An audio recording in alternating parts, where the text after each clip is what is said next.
Hello, and welcome to another episode of Wheel of Horror, the podcast where two best friends spin a wheel once a week. It chooses the horror film and they discuss it.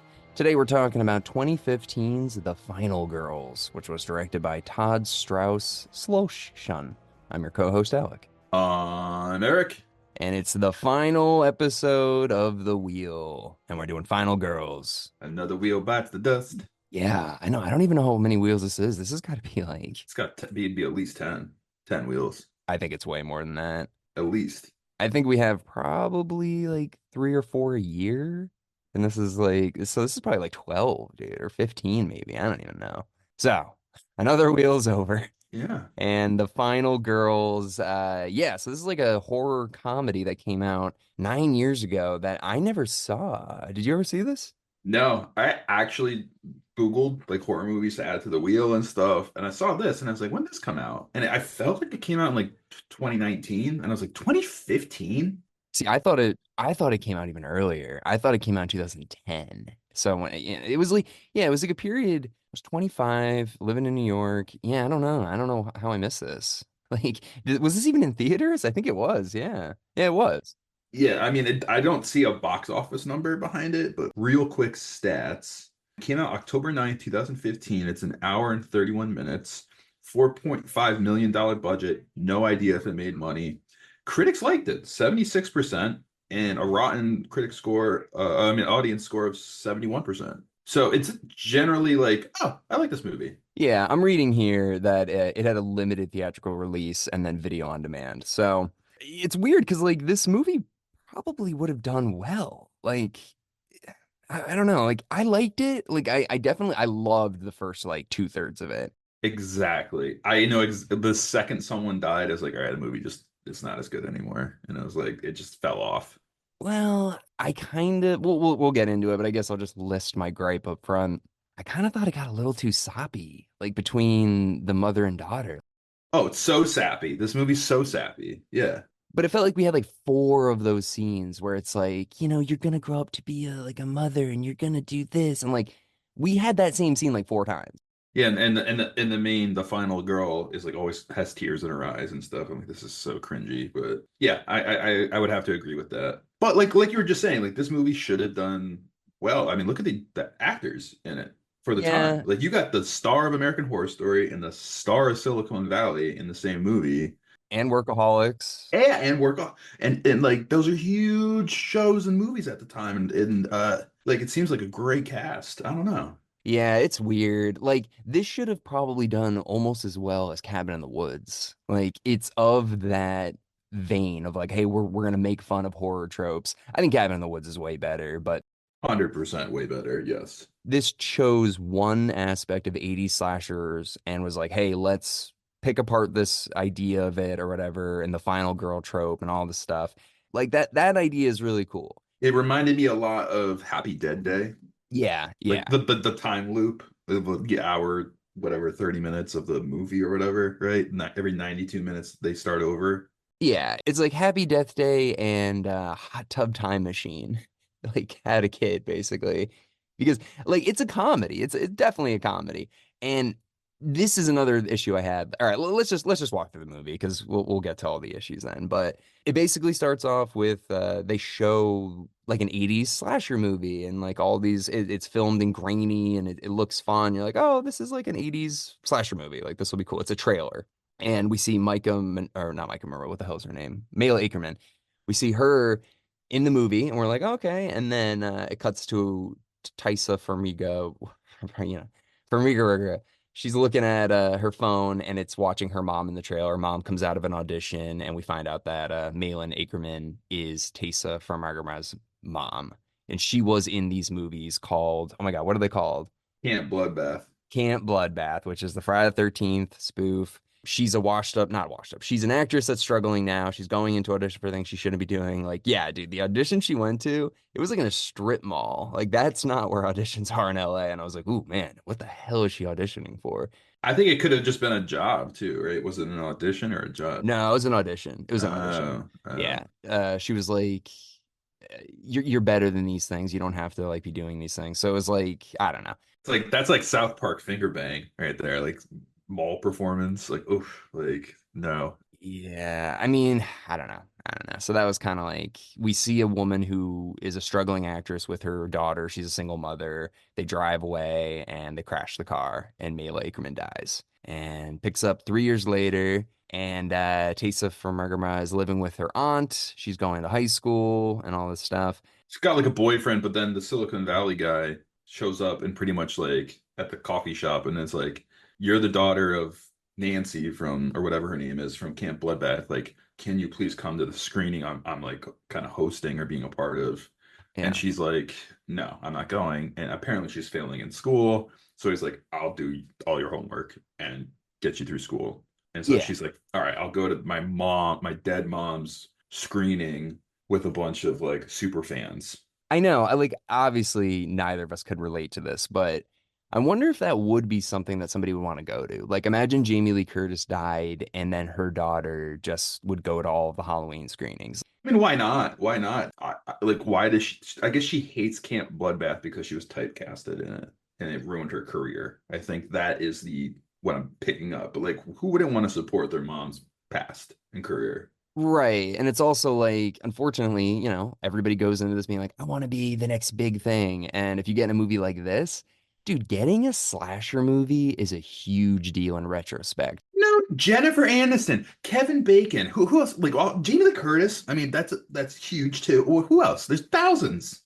But I mean the opposite of that. Like all of these actors that are not Kevin Bacon, not Jennifer Aniston, like just the nameless people that were in the Friday the 13th, whatever, part five, part six, those people are still going to horror conventions, still getting recognized. Still doing cameos, which is fine. Yeah, like literally. But that's the thing. Like, you couldn't do that if you were like a comedy actor in the 70s that was like obscure comedies or whatever. Like, these movies have longevity for even the people that aren't big actors. Like, the horror community supports people for decades. So it makes sense that this actress wasn't a big actress. She's not Jamie Lee Curtis. She's just kind of a throwaway girl in this movie, but she's still coveted by these fans. I mean, obviously there's Comic Cons and all this Yeah. stuff, but it's very, very few other like you see a lot of you've been to horror conventions. I've never been to one, but there's like TerrorCon, HorrorCon. Yeah. Like people have a passion for specifically horror movies. Just this, for example, I remember, yeah, I went to one, I don't remember, can't, I think it was last year. The mom from the original Child's Play, just the first one, her line for autographs was around the block. Like it was, and like, I don't remember her name. She's not a huge actress, but she was in that Child's Play movie and people fucking love Chucky. And they're like, oh my God, I gotta get the mom's autograph from the first one. So like that horror has that effect on people. And I can't think of many other film genres specifically that have that kind of passion. So this makes Yeah. sense. This aspect of the film makes I'm sense. going to a convention with my sister called 90s Con, which is Oh just yeah. all encompassing 90s in Hartford in I believe March. Very excited. And we're trying like we have like a ticket where we get to meet one celebrity. So we're waiting to see who we want to pick. So it's really exciting for us. And we're like, ooh, do we want to go to this one? Like Saved by the Bell, or do we want to do, 90210? So I don't know. Yeah. I love conventions, dude. It's just so fun and it's the best people watching ever. Ever. Yeah. Now I'm doing Comic-Con this weekend, so I'm friggin' pumped. That's gonna Yeah. What do you got planned? Anything cool? Yeah, I'm doing a voiceover actors panel on Saturday and then screening my Clickhead cartoons on Sunday. Yeah, it was fun. I did it last year and then this year, and there's always just crazy cast. But yeah, they're doing a Back to the Future panel at this one. So Damn. Michael J. Fox and Christopher Lloyd are going to be there. And then also Ewan McGregor and Hayden Christensen are doing something. So I'm like, all right, what the fuck's going on here? Oh, that's big. Dude, that's really cool. So no Crispin Glover. I don't know. I actually don't know. He doesn't show up to anything, dude. He doesn't do anything with those guys. That would be like a WWE moment. It's just like, It's like hell has frozen over. McFlies are back. yeah, like people would lose their minds. Oh, if he just showed up like with the full panel, that would be insane. But let's move back on to the Total derailment. But yes, so this movie has a very accurate portrayal of people that love these movies. And Tessa from Margama goes to the movie to watch her mom. It is a completely packed audience. Everybody's freaking out. It's her, her best friend, maybe from Arrested Development, her like boyfriend who I gotta say, I thought this guy was gonna be a douchebag. Super nice. He seems like a great guy. Very nice guy, very well written character, like honest. Like I thought they did a really good job with specifically his character. So then the movie's playing, everybody's like, mouthing along with the lines, and then It's ridiculous. yeah, this is pretty stupid. So someone spilt a bottle of like to light on fire. That must be like 90 proof. That's like 151 or whatever that stuff is. Yeah. Like it's the stuff that like people use at like fire shows where they like blow fire out of their mouths. Like It's he's like drinking that in a movie theater. Jesus Christmas. yeah, Like, dude, he's not making it out of there. He's not making it out. so he's chugging 151. Another guy is smoking weed, and you're like, what movie theater? This is 2015. Like, first of all, you can't smoke weed even in a movie theater now, but it was illegal everywhere back. Well, no, maybe not. I guess Oregon and Colorado, but whatever. It wasn't filmed there. So weed is illegal. They're smoking weed in the theater. Alcohol, definitely can't be drinking alcohol in the theater like that. And yeah, so he drops the joint into the fire, into the alcohol. It lights a huge fire in the theater. And the guy from Silicon Valley works at the theater, so he knows that there's like a projector or something were to go behind the screen. So they cut open the screen and go into it. And this is something, hey, listen, it's fun. It's a movie. I like it. You got to give us some explanation of how the hell it's possible that they cut a hole in the movie screen and then walk behind the screen and then somehow they're in the movie. Like the theater was built on an Indian burial ground or Native American burial ground. Something. Indigenous people burial ground. I don't even know what it's called anymore. Sorry. Something though, because Hot Tub Time Machine's the dumbest thing in the world. They get into a time machine, they have like this Russian energy drink that's illegal, it spills into the thing, and then all of a sudden, whatever, fine, fine. That's dumb, but you gave us a reason. This didn't give us a reason, and I think that kind of hurts it. Why is the theater special? Is it the movie? It's probably the movie that is the reason why. But Nah, they cut the screen and go, there's Are You Afraid of the Dark episode pretty much exactly like this too. there's a creep show. They have a TV show on Shudder that did a Justin Long episode that's a lot like this too. So like, I think this thing is coming, dude. I think in the future with this AI or no, the Apple Pro Vision or whatever, I would not be surprised within 10 years if you're able to go into movies that you love or whatever, and you can passively observe things. Oh, that'd be sick. Like, those books where it's like, if you choose to go down this path, go this, and like you're in the movie and you get to decide what to do. Yeah, it's like a video game movie, but it's a movie It'd be but it's dope. like a movie that you could go like Spartacus or something like from the 50s. You could go be in the original Planet of the Apes, like those kind of things. That'd be wild. One thing, we worked in a movie theater. We saw a few nips on the ground at theaters. Yeah, You occasionally. take you take your kids to B movie or out in the Chipmunks. You got to have a couple nips just to survive. Even when we did our screening of Mission Impossible at the theater, somebody smoked weed during the screening there. And I was like, Yeah, what? we're gonna get in so much trouble. Like, So guys. like, I guess like I mean, people do it, but look at the screening, look at the type of people in this theater. Yeah, they're gonna do their thing. I mean, use a vape. I don't know. Anyways, so Yeah. yeah, so that basically, so then that's the first part of the movie that I'm like, but whatever. I like, forget it. So her and her friends all climb into the movie screen and they're in Camp Blood, the movie, and they don't know what's going on, but they keep seeing a car pulling up, and it's like a 80s camp counselor is like, hey, do you know the way to camp, like whatever? And she's like, oh, it's that way. And it goes on a loop until a guy from Silicon Valley is like, oh, I think we're in the movie. So he fucks with the characters to let them in the van and then they start driving. And then, yeah, they basically understand that they're in this movie now and they don't really understand the rules, but they have, what's his face? The guy, Tom Middleditch from Silicon Valley. He's a huge fan. Yeah, he knows every line of this movie. He Yeah. knows what's gonna happen at every minute. So he's like, "Oh, this is gonna happen," and this it's kind of cool. It's a cool Yeah. concept. And he's geeking out, like talking to all the characters and testing how limited their responses can be because of the way they're written and everything. And it's funny. It's cool to push those genre limits, And it's like the progression of Scream. It's like Scream was acknowledging horror films, and this is like we're in the film and we're pulling it apart from the inside. So it was cool.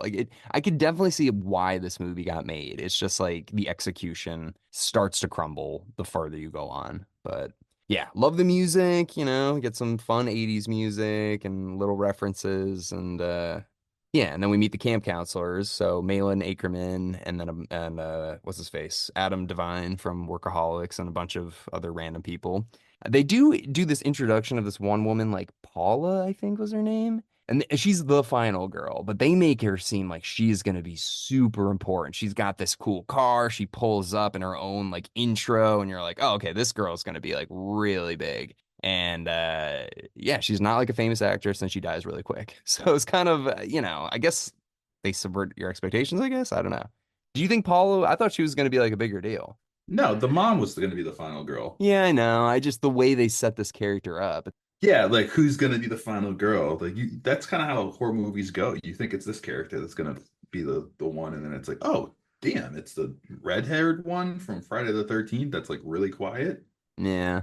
Yeah, like didn't you think it was the backpack girl who was going to be the final girl on Friday the 13th in the start of the movie? Yeah. But this movie, it's like Paula's not the quiet, nice girl that you would expect to be the final girl. She's kind of like smoking cigarettes and she's badass and she's got her cool car. Like she's flashy. You would expect her to get killed. So it's interesting that she is the final girl of Camp Bloodbath. Yeah, yeah, yeah. But whatever. So yeah, so they all meet each other, they start talking. Adam Devine had some pretty funny lines, just like, I actually liked he was very good in this. He's like, nice legs. What time do they open? It kind of reminds me of Walsh, dude. This guy we went to high school with. Like totally reminds me of him. I don't know. yeah, no, it's true. And I mean, they just like he can't think because he was only written as like a stupid 80s like character, so he can't like retort against it. No, no, you get I will say though, my favorite line in the movie, and this is not that funny, but I thought it was so funny, is when they're explaining to the camp counselors that they're in a movie, and that one guy goes, "Am I real?" And it's like, kind of. It's like, is New Wave real? And they're like, yeah. Yeah, Like there's stuff like that that was really funny. I don't know. that line, I was like, that is so random, and it was like perfectly random. I just love that. He nailed like the 80s camp counselor, but what's her name who played like the girl who strip teases to Lure Billy? I think her name's Tina or Nina or something. Oh yeah. I thought she was such a good actress, dude. I was dying laughing at her. Yeah, she was so dumb. Perfect. Yeah, she was just a moron. It was funny. She like couldn't wait to take her clothes off. It's funny. So yeah, so they're all the camp counselors are talking and everything, and they figure out like, okay, we need to like figure out how the hell we're gonna get out of this movie. For some reason, they go into the woods and they find the killer, whose name is Bobby Murphy, and they give a whole story, and it's fun. They give like a flashback that turns black and white, and it's just like every other slasher movie. I mean, it's just like in 1957, these bullies beat up a kid that had, disabilities, and then he came back to get his revenge. This one is a little bit even clearer than Friday the 13th, though. It's like the camp counselors threw firecrackers into the outhouse when Bobby Murphy was in it. It blew up and it didn't kill him, but it scarred his face. So then he vowed revenge. And like that's a little bit better than Jason because Jason got killed, but he didn't really get killed because then, he's huge in the second one. This one makes Yeah. sense why he would still be alive. I just like the like little firecrackers would do all that too. I don't know, man. I mean, 50s firecrackers with like Yeah, shit. Like made in the USA firecrackers. Yeah, you never they're know. like this is dynamite basically. I mean, this is 1957 firecrackers. I wouldn't trust them. But yeah, so he's mangled main. They show that flashback. Well, it's kind of funny that this movie's capping off this wheel because there's so many other movies. Pumpkinhead 2, Madman, what's the other one? The burning. The same kind of thing happens to the main killer. And it was I don't know, just something about this wheel. It was not intentional. It worked out perfectly, and this movie's a great way to cap it off, I think. Well, it just shows how common the trope of Oh, yeah. horror is. It's just a lot of Oh, revenge. oh yeah. Oh yeah. Especially like summer horror films. And And that's what we did. It's the summer wheel, so a kid, 40 years ago got scarred and now he's back. yeah. To kill people that had nothing to do with it. What was I gonna say? I also love that the characters in this film are clearly all over the age of 30. Well, Clearly, there is no there, it's unforgivable. Come on. They're all they're over in their 30. 20s. I looked them up. No, They're no, all no. Adam was 32 when this movie came out. Let me see when Malin what how old Malin. okay. Well, yeah. I mean, like, because she had to play the mom in the beginning. So, like, So Adam was 32 and she was 37 in this movie. She's pushing 40 playing a 16-year-old. Well, I mean, I think for her character it's okay, but yeah, all the other ones. But the main cast, like the Tysa from Ergma and then the girl from Arrested Yeah, Development, they're like 25, sure, sure. but still. Horror movies are notorious for casting older people playing high Yeah. schoolers. Yeah. So, plus they gotta have nudity. How do you do that? They gotta be 18 at least, you know. Well, And there's no nudity in this, no, which I think hurt it, honestly. really, I thought it was Yeah. fine. We didn't need to see any of that. I think if this movie was R, it would have done better. I think if it had like distinctive kills, they needed to hit all of the tropes, and unfortunately, the PG-13 rating restricted certain things. Okay. Yeah, I mean, hey, like I'm fine with it being this way, but I think it would have done better if it could have gone farther. And I'm not saying it needed to be excessive with the breasts, but I mean, like that is part of 80s slashers That's the 80s. Yeah, that's yeah. and these, inventive kills. The kills in this movie, I don't remember like any. I don't think any of them were that memorable. But anyways, Bear trap, bear trap. Sorry, I had to throw that out there. Keep going. was that kill? Was it? Yeah. Yeah, she like trips and like yeah, sorry, keep going. Yeah, but so like the thing that really kicks the entire, I don't know, movie off really is they go into the woods and Bobby Murphy comes out and he kills one of the camp counselors and they all freak out and they start running away. And then Tom Middleditch is like, "Wait, he can't kill us. Like he doesn't know what to do with us because we're not supposed to be here." So we think. Yeah, and they do a good job of having the killer just stand there and watch them. He comes up to him really quick, like he's gonna kill him, and then walks away, and then throws his machete, and then they run. So you're like, okay, he can kill them, and this is weird. So that was cool, but they do find out they can die. They run back to the camp, and they're like, we got to tell these camp counselors what's going on, and that's where they get to the scene where they explain basically what happened to Bobby Murphy, and they do that cool flashback scene where you're like, what is happening? And like everything's melting around them, and then they flood into a flashback, which I thought that was a cool idea too, Yeah, yeah. black and white and everything. But so then they basically explain what happens to these camp counselors, and Mela Ackerman is supposed to have sex with Adam Devine, which makes her eligible to be killed by the killer. Because if you have sex or do drugs or drink, you can get killed. So that doesn't happen though because Taysa Firmiga, she like Prevents it. Cock blocks.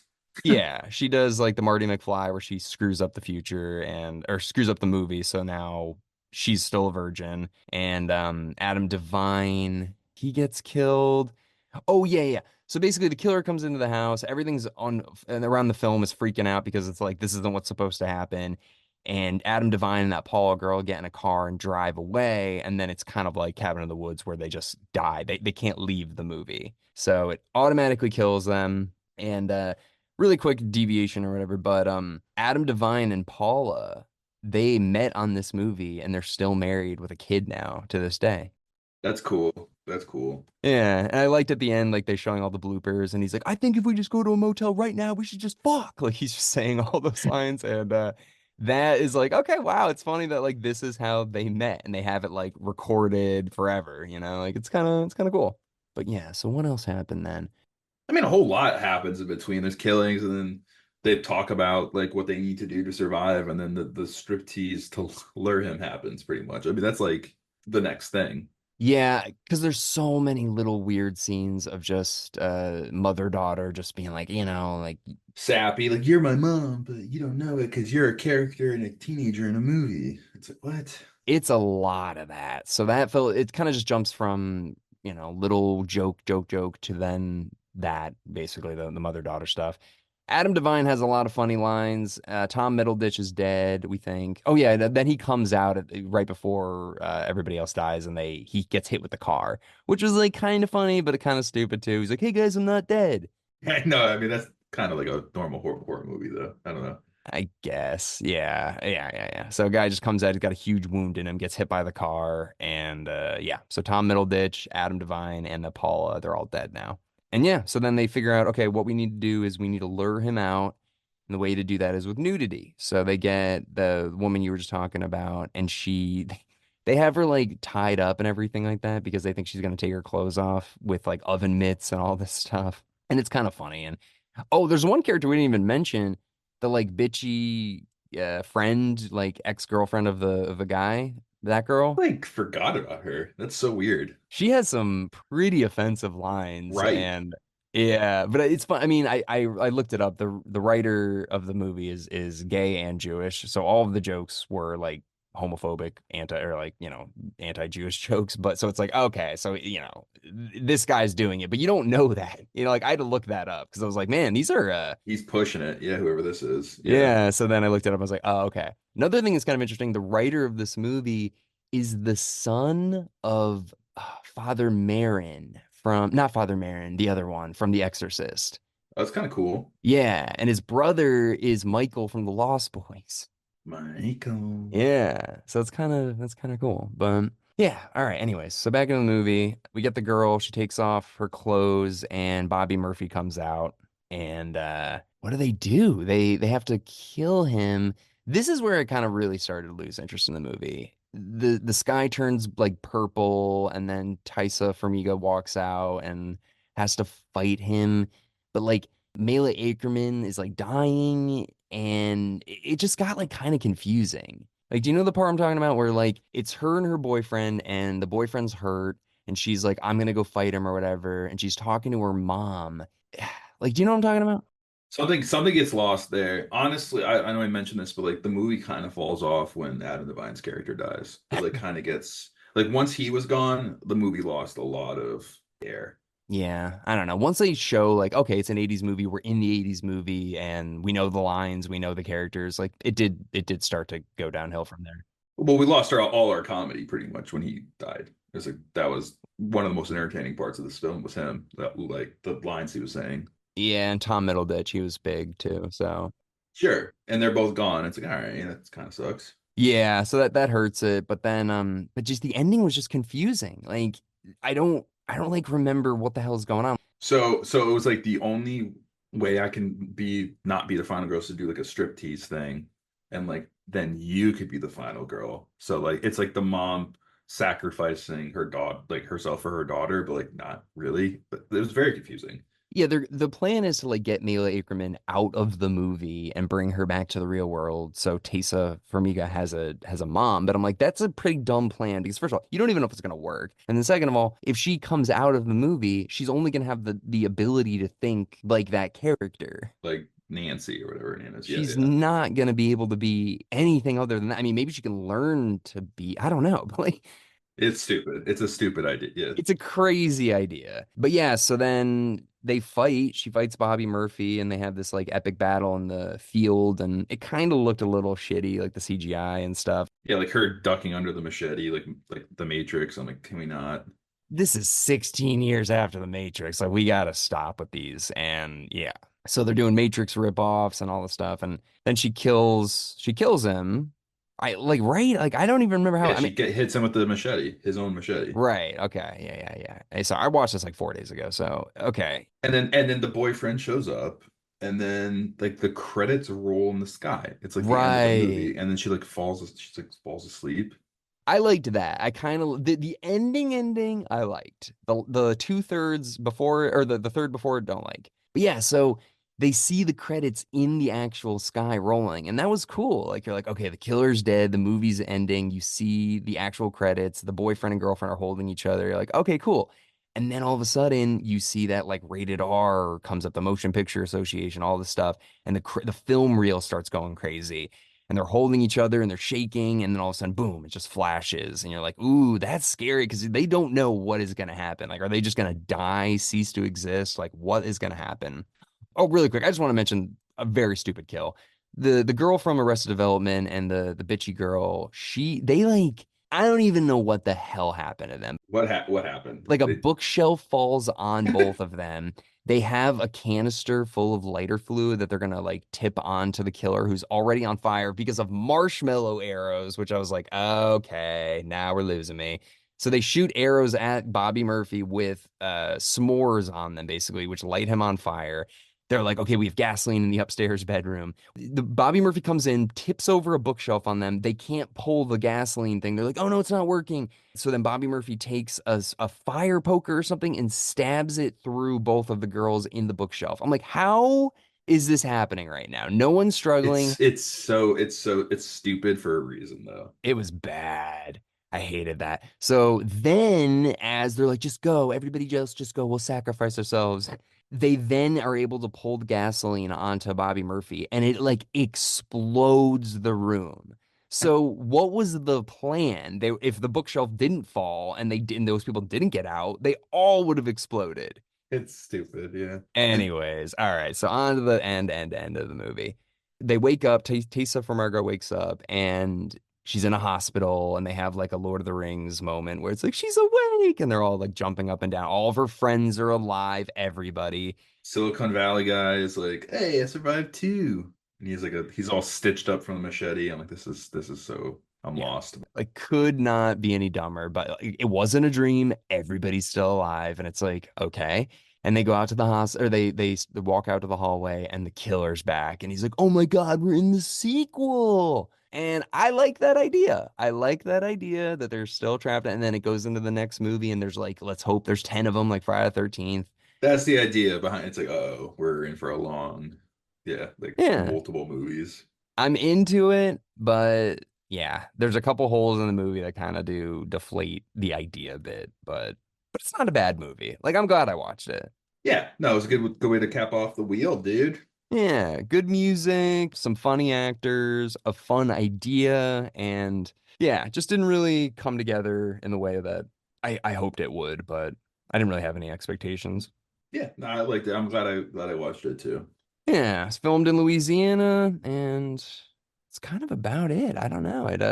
Yeah, it took place in 1986, and I could feel that. It didn't feel like a very early 80s movie. It definitely felt like it was a movie that was into the 80s. And it's funny, that's the same year that Hot Tub Time Machine took place too. It was 1986. So I don't know what's up with that I guess year. people must love that year from the 80s, I guess. Yeah. Mets won the World Series. A lot of good stuff happened. All right. Well, anyways, you got any last minute thoughts on the Final Girls? Alien Anchorman, though, not bad. That's all I'm gonna say. Not bad.